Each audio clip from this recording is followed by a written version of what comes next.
Boa noite, galera. Boa noite, doutor. Boa noite. Eu sou a Glaziele, ligante da LESSE e aluna do 5º período de enfermagem. Sou a Melissa, estou no 7º período do curso de enfermagem.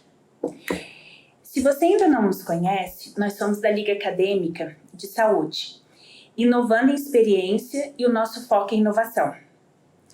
Aqui é o PodLESSE, nós damos voz à ciência.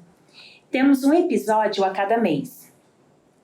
E hoje temos um convidado mais do que especial, Dr. Paulo Vitor, que veio aqui nessa noite nos agraciar com a sua presença para a gente falar de um assunto muito pertinente, que é a resistência microbiana. Falar um pouquinho do doutor, né, que é médico infectologista, tem graduação em medicina pela Universidade do Estado do Rio de Janeiro, residência médica em saúde coletiva pelo Instituto de Medicina Social da UERJ. E, como eu disse, a gente vai falar um pouquinho de resistência microbiana, só que mais antes, a gente gostaria de agradecer aos nossos patrocinadores, que investiram nesse projeto e ajudaram a levar esse conhecimento mais longe. A Flix Fibra, provedora conceituada no mercado da telecomunicação. Pastelaria Soberana, o melhor pastel da região. Central Designer, alto padrão em movelaria. Doutora Eliana Camilo, especialista em plantodontia. E Dr. Araldo Silva, referência em tratamento de coluna e dor. E agradecer ao nosso convidado. Obrigado por ter aceito nosso convite, doutor. Se o senhor quiser falar um pouquinho da experiência do senhor.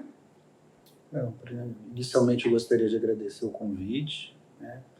Aqui a LESSE, a você, Glaziela, trabalhamos juntos lá na Santa Casa de Lorena, no controle de infecção hospitalar.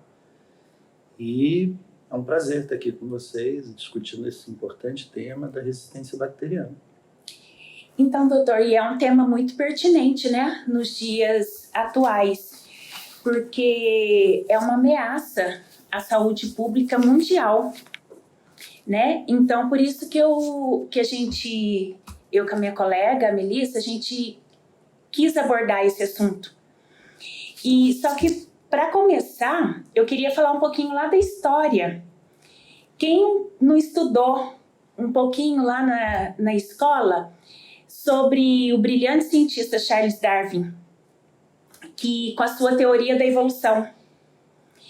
E ele já dizia que evolução é algo inevitável e que ela é a causa principal da seleção natural das espécies. E que, quando estimulada pelo meio, podem desencadear a alteração das bactérias. Então, acho que o senhor melhor para nos explicar um pouquinho sobre essas alterações, essas mutações que nos atingem hoje, como infecções comunitárias, levando às hospitalares. Perfeito, Nancy. Bom, já que você tocou no assunto evolução das espécies, né? Eu gostaria de desmistificar algumas coisas que possam estar no nosso, talvez no inconsciente do nosso público, né? Como se todas as bactérias, por exemplo, ou micro-organismos, fossem potencialmente invasores, né? Ou de alguma maneira patogênicos, né? E aí a gente precisa lembrar algumas coisas bem interessantes e que têm até alguma elevada importância do ponto de vista até de saúde individual, né? Uma delas é que nós somos seres formados por células e que dentro das nossas células, muito provavelmente, existem bactérias, protobactérias, que poderiam ser as nossas mitocôndrias. Essas unidades que nós temos intracelulares, que são responsáveis pela produção da nossa energia, elas muito provavelmente foram seres protobactérias, que começaram a viver conosco de maneira simbiótica, né? E que, de uma certa forma, diz que nós somos um pouco bactérias, né? Lembrando que as mitocôndrias, elas têm DNA próprio, além do nosso DNA cromossômico, né? Elas têm um DNA mitocondrial que foi nos doado muito certamente pela nossa mãe, né? Os óvulos que tinham maternos, né, que tinham essas mitocôndrias, são aquelas que nós levamos até hoje em todas as nossas células. De maneira que, além disso, nós temos a situação também, por exemplo, da nossa microbiota normal. A flora intestinal, por exemplo, é considerada hoje o segundo cérebro, né?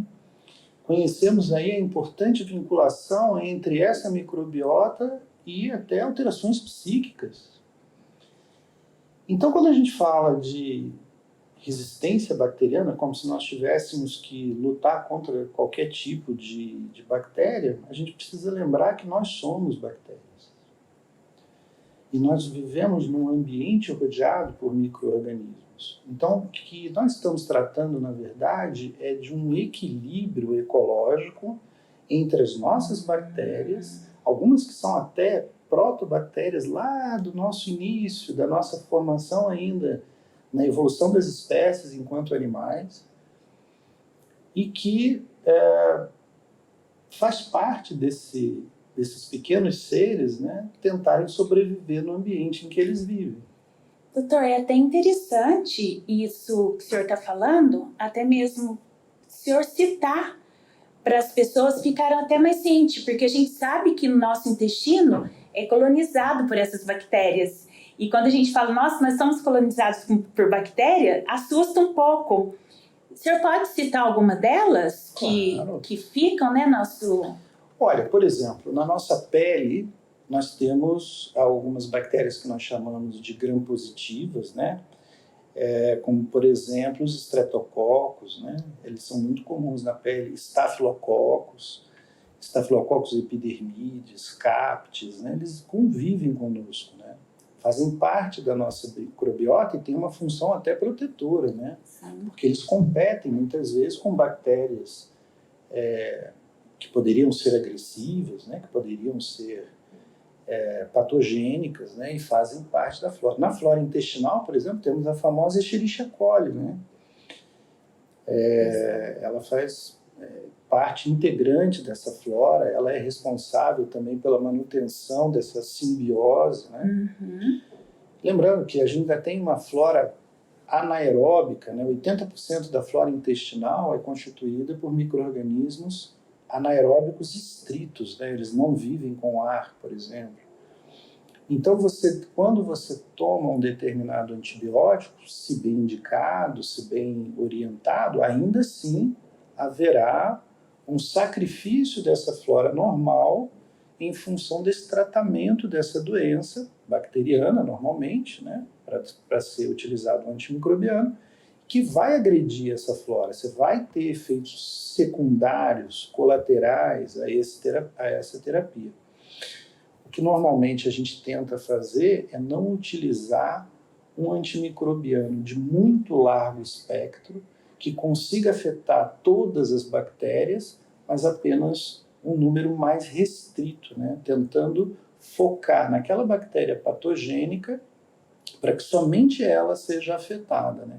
É claro que isso ainda é muito imperfeito, né? Nós não temos ainda mecanismos tão precisos, né, para atingir esse alvo, e muitas dessas bactérias que não são nocivas também são destruídas. É um dos casos até que seria praticamente o que o senhor respondeu a nossa segunda pergunta, que a gente sabe que a resistência bacteriana ela existe muito antes da criação do antibiótico, que nosso primeiro antibiótico, a penicilina. Porque com certeza com a evolução da espécie, elas já foram criando maneiras de sobreviver, né? Então, queria assim, como o senhor a gente queria falar sobre a resistência bacteriana mesmo, como ela se comporta no meio que ela que ela se encontra. E como o senhor falou, que a gente é colonizado, já tem essa colonização dentro da gente. E a resposta imune, a condição imune das pessoas, porque isso vai influenciar para que elas floresçam. E sabemos muito dessa resistência causada pelo uso indiscriminado dos antibióticos. Então, fale para a gente, assim, essa questão, né, das condições imunes das pessoas. Perfeito. Bom, se não fosse o nosso sistema imunológico, mesmo as nossas bactérias mais inocentes poderiam, sim, causar infecções invasivas, né? Infecções graves, infecções de corrente sanguínea, e mesmo sepse. Qualquer uma dessas bactérias poderiam fazê-lo. Então, por exemplo, a situação quando nós temos uma imunodeficiência muito profunda, né? Então, por exemplo, pacientes com neoplasias malignas, né? Muitas neoplasias malignas, por exemplo, ligadas ao próprio sistema imunológico, como é o caso das leucemias, por exemplo, principalmente as leucemias mieloblásticas, né? Que envolvem os glóbulos brancos. Elas, quando são nesse momento de tratamento, né, causam uma profunda imunodeficiência. Assim como também em momentos de transplante, o transplante de medula óssea, outro exemplo importante que causa uma profunda imunodeficiência, e as nossas próprias bactérias saprófitas, né, que estão ali convivendo anteriormente harmoniosamente no nosso organismo, passam então a serem agressivas e precisam ser tratadas como se patogênicas fossem, porque o nosso sistema imunológico não dá conta, por conta dessas situações. No entanto, as bactérias elas também têm os seus próprios mecanismos naturais de resistência, né? Então, por exemplo, a criação do biofilme, né? As bactérias elas têm, não só as bactérias, os fungos também fazem isso, de secretar uma glicoproteína, que se chama glicocálix, que permite à bactéria uma maior adesão a determinados tecidos, mas principalmente a materiais plásticos, próteses, materiais que nós utilizamos normalmente na assistência à saúde, como catéteres, próteses de natureza, tratamento ortopédico. Então, eles se fixam a esses materiais externos, mas também a nossos tecidos, como, por exemplo, tecidos já degenerados, ossos, já desvitalizados. E esse biofilme, ele acaba sendo um dificultador para a ação da nossa imunidade. As nossas células, linfócitos, macrófagos, eles começam a ter dificuldade de andar nesse meio com essa glicoproteína, que muito lembra um lodo, né? Que muito lembra um material como se fosse uma certa sujidade, né?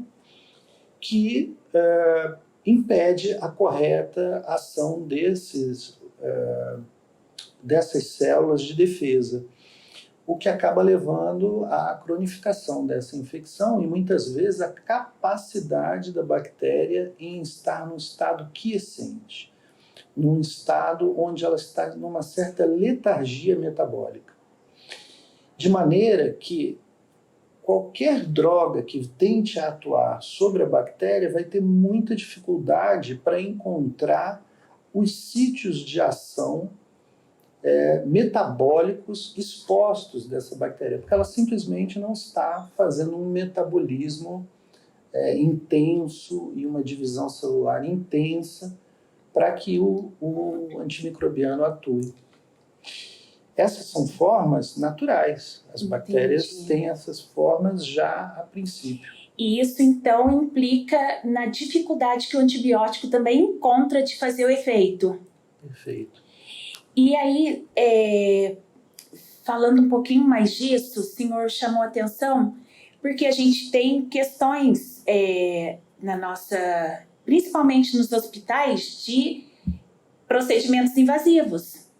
são catéteres, pacientes dialíticos. E aí, uma vez esse paciente colonizado, a dificuldade é muito grande para ser descolonizado ou depende da imunidade, da resposta imune do paciente. Um dia ele não ter mais essa bactéria no organismo dele.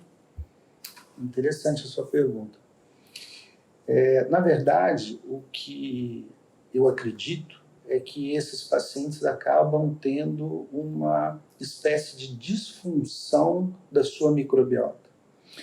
Porque eles estão extremamente invadidos, né, do ponto de vista de materiais protéticos, de catéteres, e também invadidos do ponto de vista de antimicrobianos de largo espectro. Eles acabam tendo uma alteração muito importante da flora e sendo colonizados por micro-organismos chamados hospitalares, com características muito próprias, né, ao ambiente hospitalar. Então, são micro-organismos multiresistentes, são micro-organismos que não fariam normalmente parte da flora do ser humano, são micro-organismos que são, na verdade, muitos deles oriundos do próprio ambiente inanimado,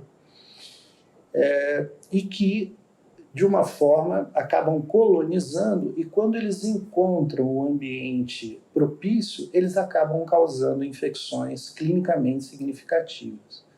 Então, ele pode causar uma infecção urinária relacionada a uma sonda vesical de demora, ele pode causar uma infecção de corrente sanguínea associada ao catéter venoso central, ele pode causar uma pneumonia associada à ventilação mecânica, que são os respiradores que nós utilizamos nas UTIs. Então, existem várias situações onde esses micro-organismos que nem fariam normalmente parte dessa flora, em função dessas invasões e do uso de antimicrobianos, acabam levando à mudança da flora, à colonização por esses micro-organismos multiresistentes.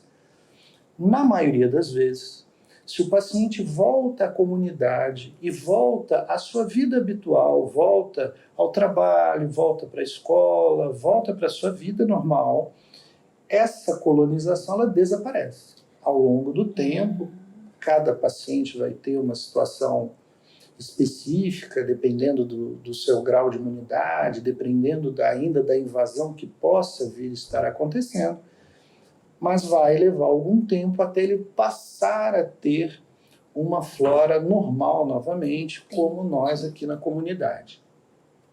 Os colaboradores, né, as pessoas que atendem nos hospitais, que atuam na assistência diretamente, eles têm contato com essas bactérias. Mas, no entanto, o que acontece? Eles não estão fazendo uso de antimicrobianos de largo espectro, eles não estão invadidos, não estão com a sua imunidade alterada.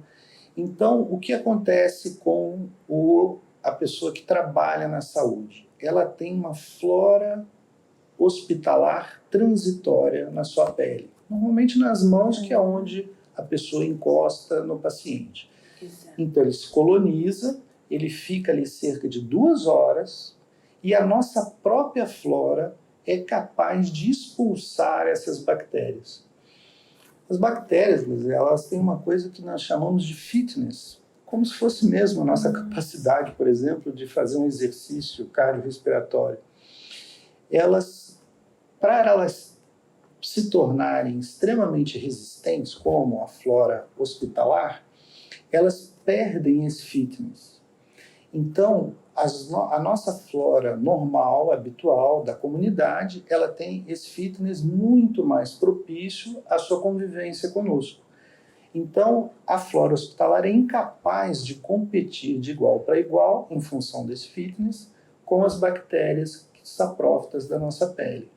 O problema é que nós, enquanto profissionais de saúde, quando nós nos contaminamos com o paciente colonizado com a flora hospitalar e não higienizamos as mãos, nós somos capazes, já que são em torno aí de 2 horas essa colonização, de levar para o próximo paciente que nós vamos atender.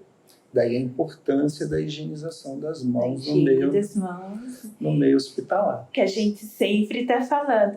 Na verdade, eu acredito que a higiene das mãos não só... Eu depois que passei a a trabalhar, né, ver essa resistência bacteriana, como é falado da higiene das mãos, a gente acaba vendo que isso é importante na nossa vida. Ainda mais veio agora com a Covid, que eu vou passar a palavra para minha colega, que na Covid mesmo só se falava em lavagem das mãos, né? E por que não continuar falando, por mais que a Covid deu uma amenizada, continuar falando sobre lavagem das mãos? Então, a gente acabou de sair de uma pandemia, né, desse coronavírus, aí a gente teve um uso indiscriminado dos antibióticos, né? A gente sabe que o vírus era com RNA zoonótico, né? Então, doutor, explica pra gente, por que se utilizou, então, esses antibióticos para combater um vírus? Excelente pergunta. Principalmente, a gente escutou muito falar sobre a azitromicina, que, inclusive, acho que a maioria tomou. Saía com a receitinha, saía com a receitinha com a azitromicina. Com o teste positivo. Muito bacana essa pergunta.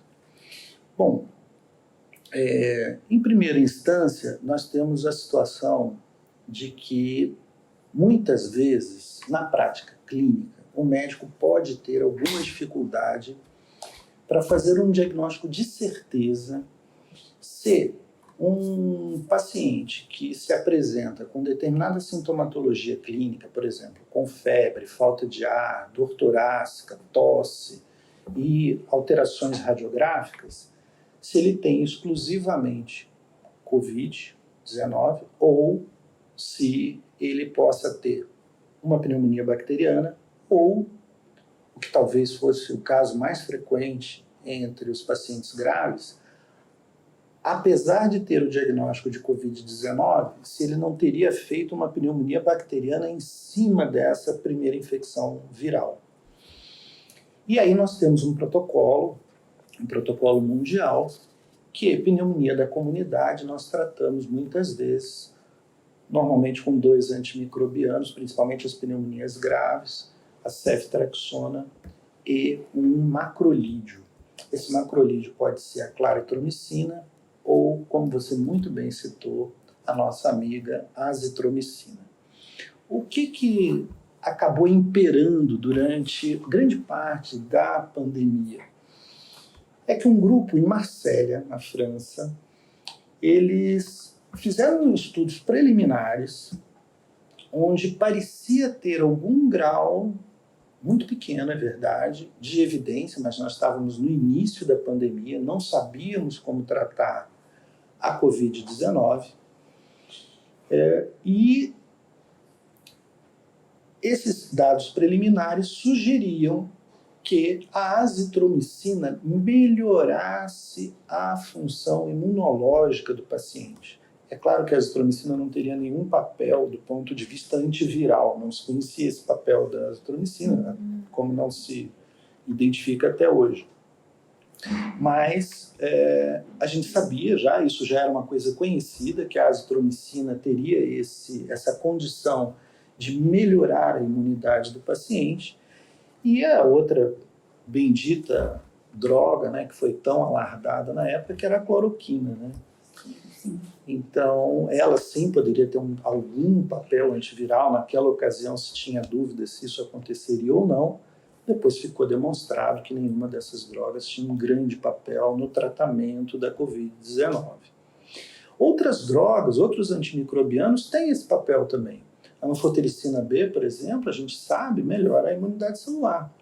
Ela é um antifúngico de amplo espectro, mas ela também tem esse efeito, vamos chamar assim, interessante, né? Mas paralelo, né? É um par-efeito, né, da droga que permite aí uma melhora. São melhoras modestas, né? Não é nenhuma panaceia para ficar se tomando, até porque a anfotericina B é extremamente tóxica, né?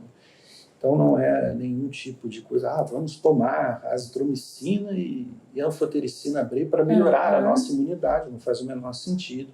Tem efeitos colaterais importantes, né? Tanto uma quanto outra droga. Então, realmente, acabou não indo adiante, né, essas formas de tratamento. Mas até o final da pandemia, sim, ainda tínhamos dúvidas sobre a situação clínica do paciente, né? A dúvida é muito mais médica do que propriamente de como vai ser tratado. O problema é, o paciente que chega com febre, tosse, alteração radiológica, ele está só com Covid, porque ele pode ter um teste positivo, ou ele já tem uma pneumonia bacteriana secundária e que está piorando o caso. Existem, lógico, né, do ponto de vista clínico, algumas possibilidades de mudança, mas num primeiro momento, num paciente que está entrando em insuficiência respiratória, pode ser que o médico lá da emergência, mais do que justamente, queira fazer essa cobertura para uma possível pneumonia. Porém, né, isso não foi comprovado. Por exemplo, vamos supor, o paciente chegou para mim, né, não foi identificado se ele tinha aí a primeira, a secundária, né, infecção, que poderia ser uma bactéria, e mesmo assim colocavam o antibiótico nele. E isso contribuiu mais ainda para... Sim, sem dúvida. A gente teve muito problema com resistência. Inclusive no Brasil nós chegamos a ter surtos de uma micose chamada mucormicose, uma micose profunda, que em função dos esquemas sucessivos e ampliados de antimicrobianos, né, sempre numa crescente de atuação entre as bactérias, e nós começamos até a ter fungos, né?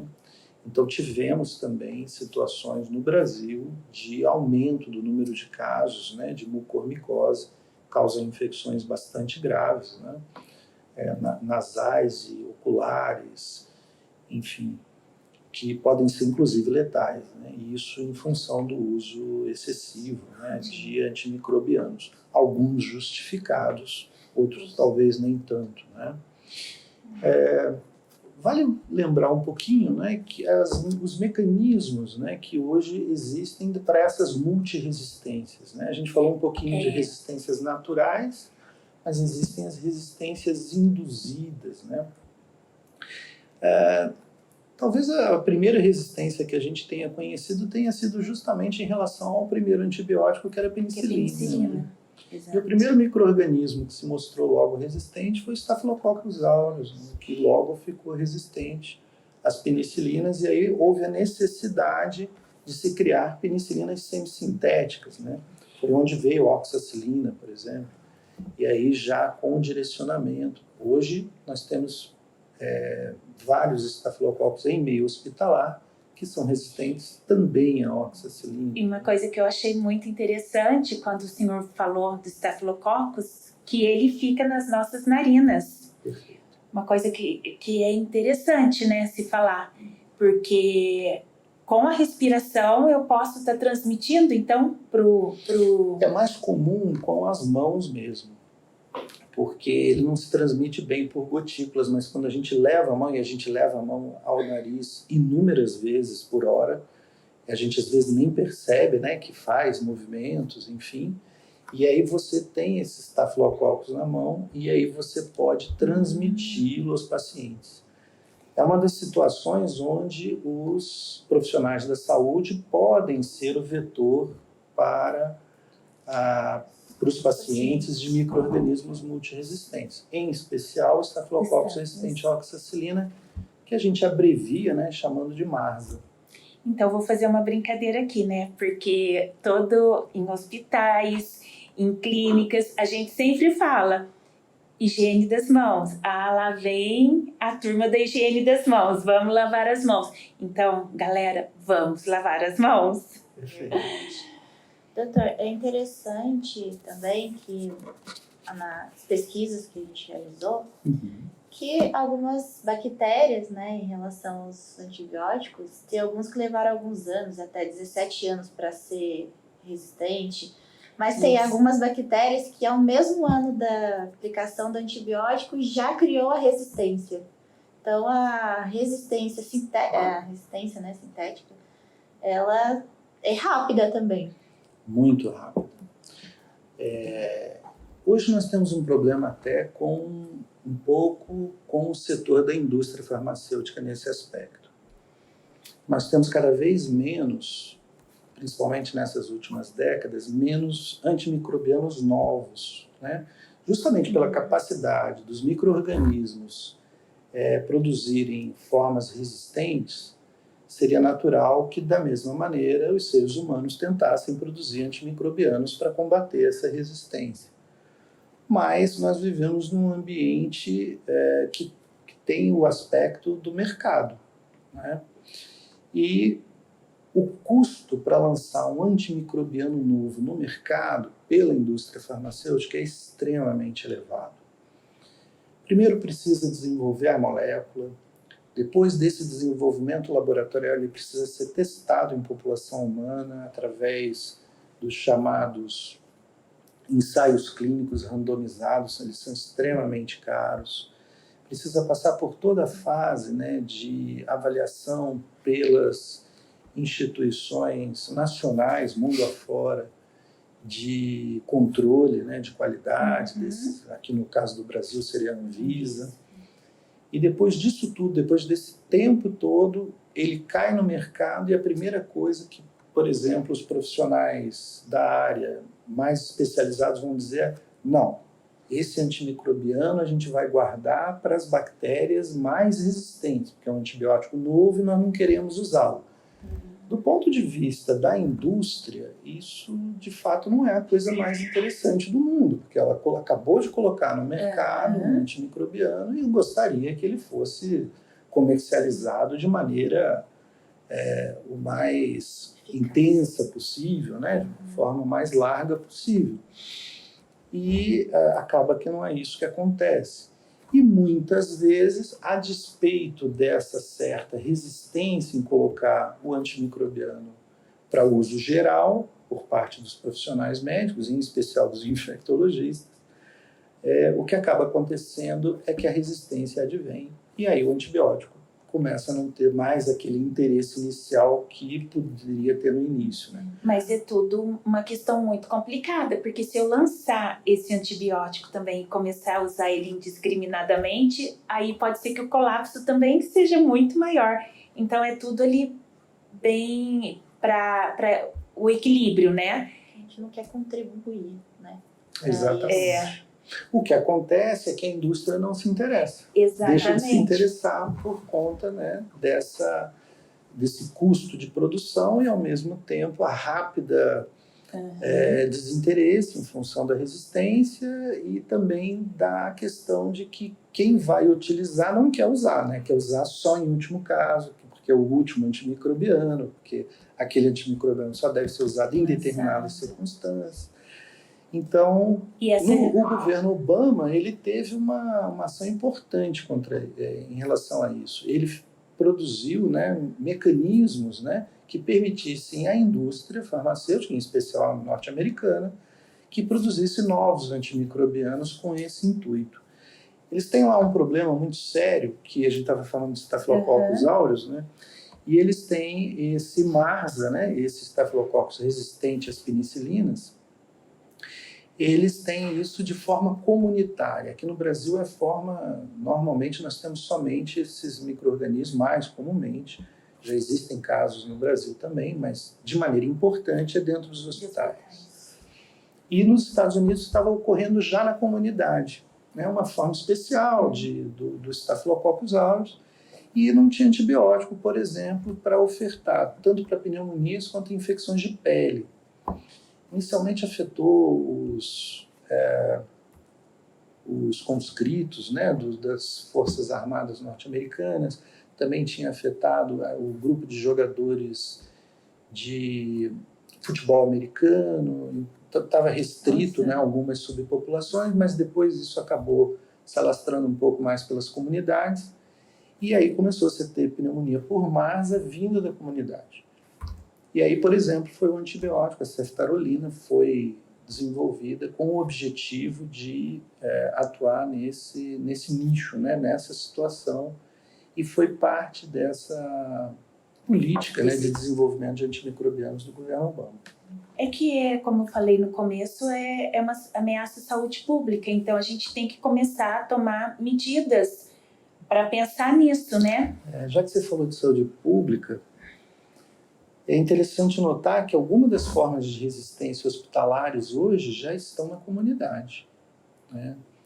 Então, por exemplo, as beta-lactamase de espectro estendido, principalmente das enterobactérias. As enterobactérias são a Escherichia coli, a Klebsiella pneumoniae, que são micro-organismos que convivem conosco.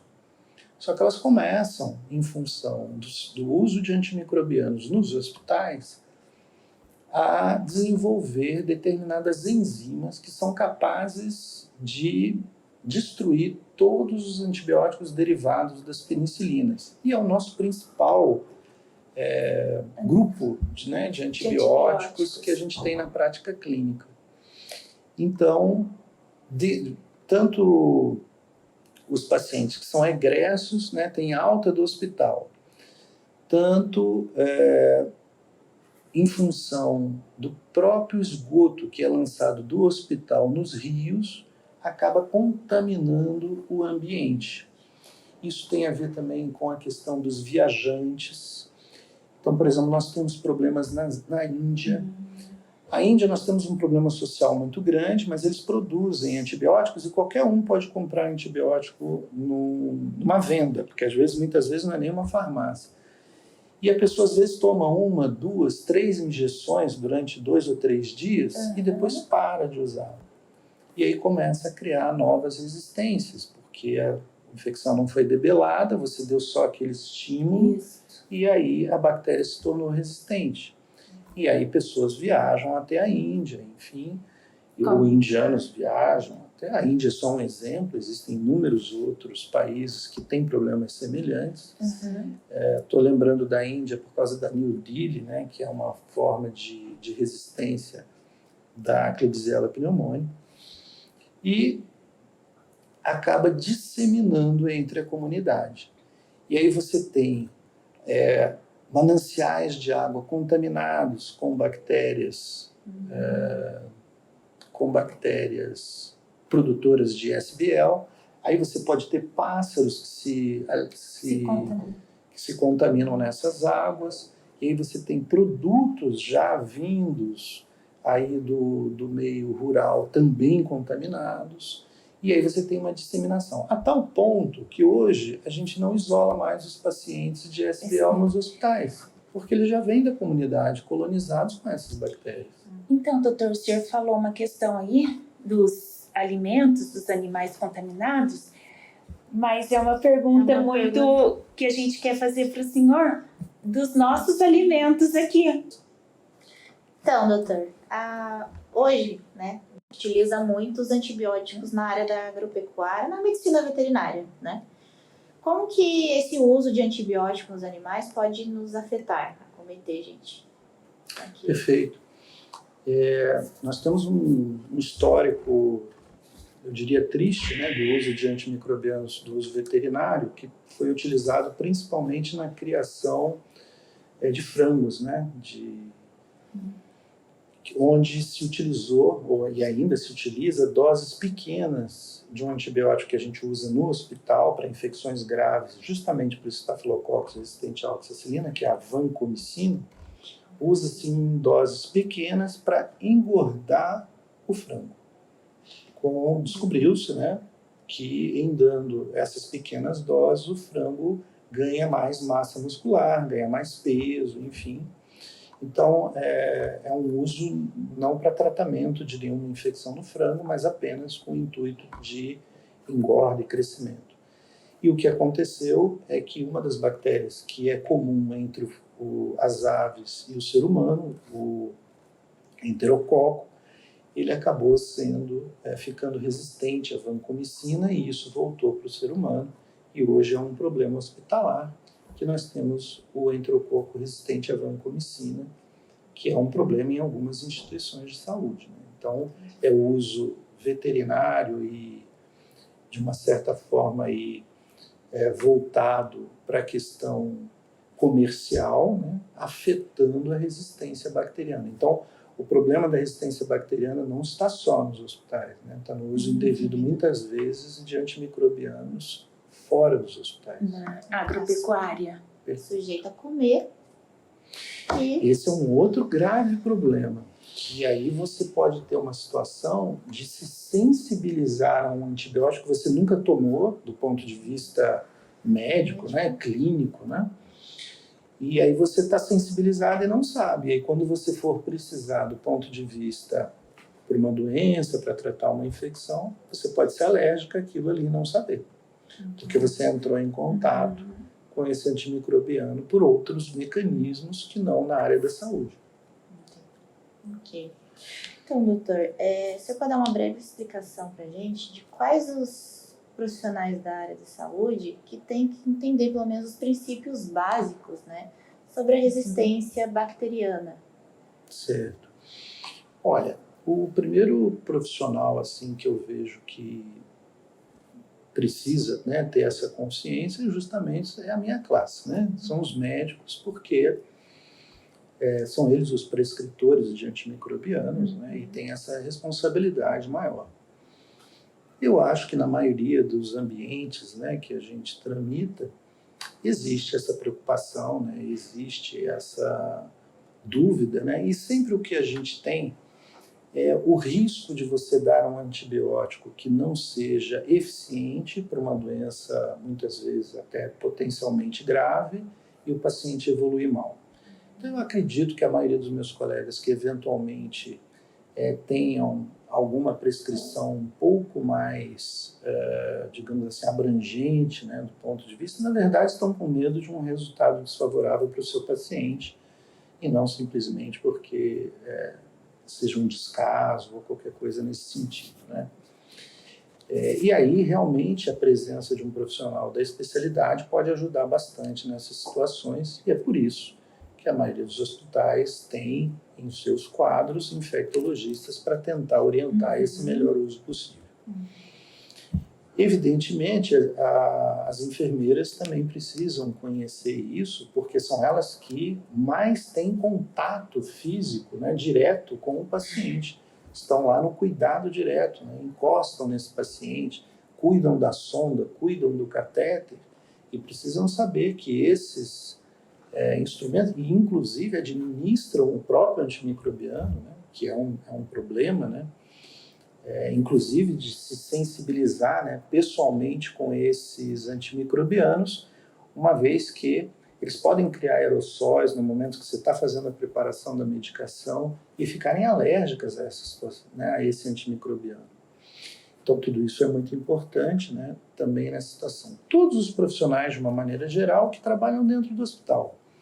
Porque mesmo uma pessoa que vai fazer a higiene do chão, ela precisa saber se aquele paciente está isolado, porque tem um micro-organismo multiresistente, qual o comportamento que ele precisa ter do ponto de vista de contaminação, para não levar essa contaminação para fora, dos seus utensílios de limpeza, como tem que ser usados, utilizados e feita a correta desinfecção para que esse ambiente que certamente, no entorno do paciente que está contaminado com esse micro-organismo, precise ser adequadamente tratado.